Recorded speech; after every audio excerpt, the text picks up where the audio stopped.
El día lunes, la jueza Elena Liberatori dictó una medida cautelar frenando el aumento de la tarifa del subte, suspendiendo el cuadro tarifario que había aprobado de base impulsado por el jefe de gobierno Jorge Macri. Concretamente, ¿qué determina la sentencia? Ahora te voy a detallar concretamente qué determina la sentencia judicial.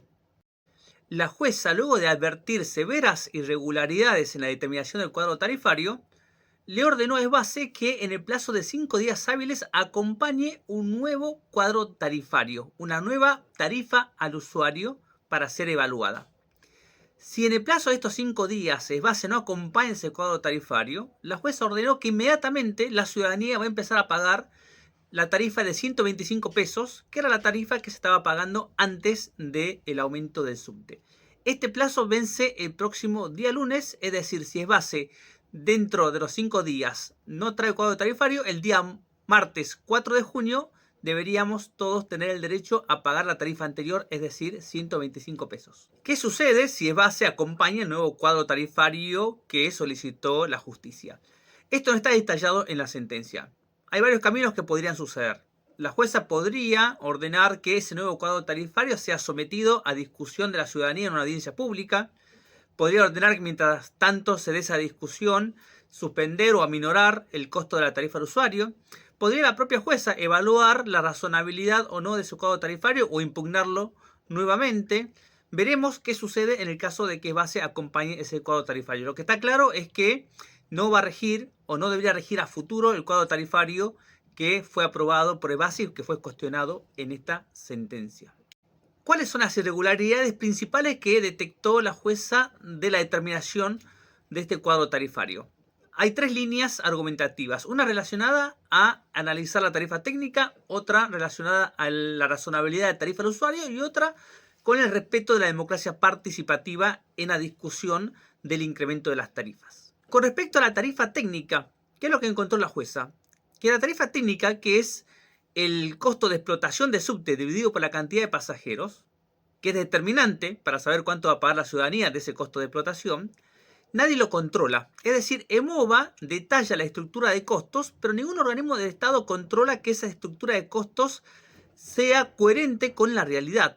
En segundo lugar, a 10 años de la transferencia de subte de la jurisdicción nacional a la Ciudad de Buenos Aires, la jueza encontró que todavía no se reglamentó cómo se debe regular la estructura de costos, es decir, qué rubros deberíamos pagarlos y qué rubros no, al determinar la tarifa técnica, ¿no? Es una gran omisión luego de más de 10 años de que el subte ya está en manos porteñas. Ningún organismo del Estado controla que la estructura de costos enunciada por EMOVA coincida con la realidad.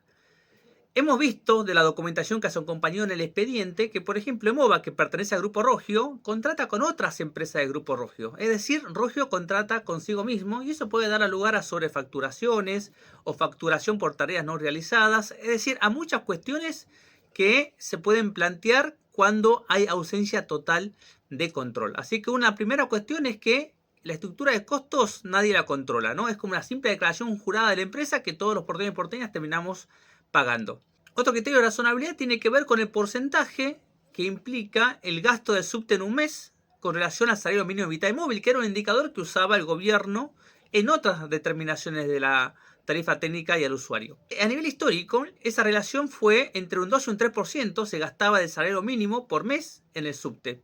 Ahora el gobierno con conocimiento quiere llevarlo a un porcentaje entre el 10 y el 13, 5 veces más. Con respecto a la tarifa al usuario y este mandato de cumplir que sea una tarifa justa y razonable, bueno, ¿qué se detectó? Que el incremento de la tarifa al usuario no cumple ninguno de los indicadores de razonabilidad históricamente tenidos en cuenta. Por ejemplo, la relación de la tarifa al usuario y la tarifa técnica históricamente fue de un 40%, es decir, los usuarios pagábamos un 40% de la tarifa técnica.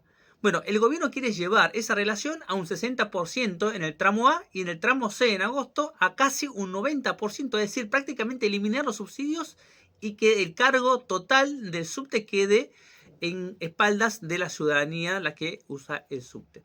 Y otra cuestión que utiliza el gobierno como argumento es que incrementa la tarifa al usuario para que tenga una correlación con los incrementos que tuvo el boleto de colectivo en el AMBA. En primer lugar, la jueza determina que esa correlación no tiene ningún sustento normativo, no hay ninguna obligatoriedad legal de que la ciudad tenga que acompañar los aumentos de colectivo en el AMBA. Y además que debería protegerse la autonomía de la ciudad de Buenos Aires y tener una discusión despegada de lo que decida a nivel nacional o decidan otros municipios. Y por otra parte se detectó que el gobierno falseó los resultados, porque la relación, la diferencia entre el subte y el colectivo siempre fue que el subte era más caro entre un 40 y un 50%. El gobierno dijo que iba a respetar esa relación, pero terminó estableciendo una tarifa al usuario un 150% más cara que la del colectivo.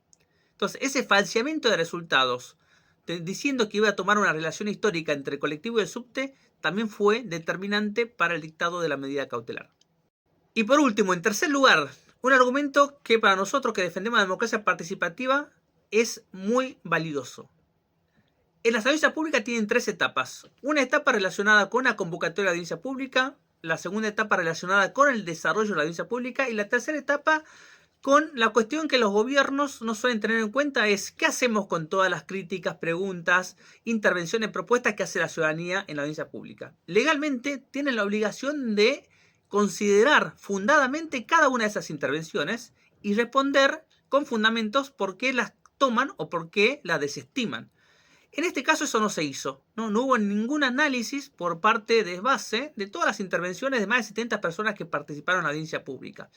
La jueza también reconoció de la documentación que acompañó a SBASE y el gobierno que ese informe, esas consideraciones fundadas no estaban presentes y por lo tanto también la cautelar se basó en una violación al procedimiento de audiencia pública, principalmente en esta tercera etapa, y eso deriva en una vulneración de la democracia participativa, ¿no? Es algo muy valioso para que las audiencias públicas no sean una mera formalidad y no se transformen en una sucesión de monólogos de los participantes, sino que haya una verdadera deliberación, discusión y que el gobierno pueda brindar argumentos fundadamente al momento de tomar decisiones. Por ahora, la ciudadanía seguimos pagando 574 pesos de la tarifa del subte. Nos queda esperar hasta el día lunes cuál es la decisión del gobierno, si acompaña un cuadro tarifario o no. Mientras tanto, les informa que el gobierno ha decidido o ya ha planteado la apelación de la sentencia. La apelación de la sentencia no suspende esta medida cautelar, ya que las apelaciones, cuando son amparos en la Ciudad de Buenos Aires, no tienen efectos suspensivos. Así que lo que decidió la jueza Elena Liberatori va a continuar en vigencia y veremos en la próxima semana qué novedades tenemos para evitar este incremento exorbitante de la tarifa al usuario.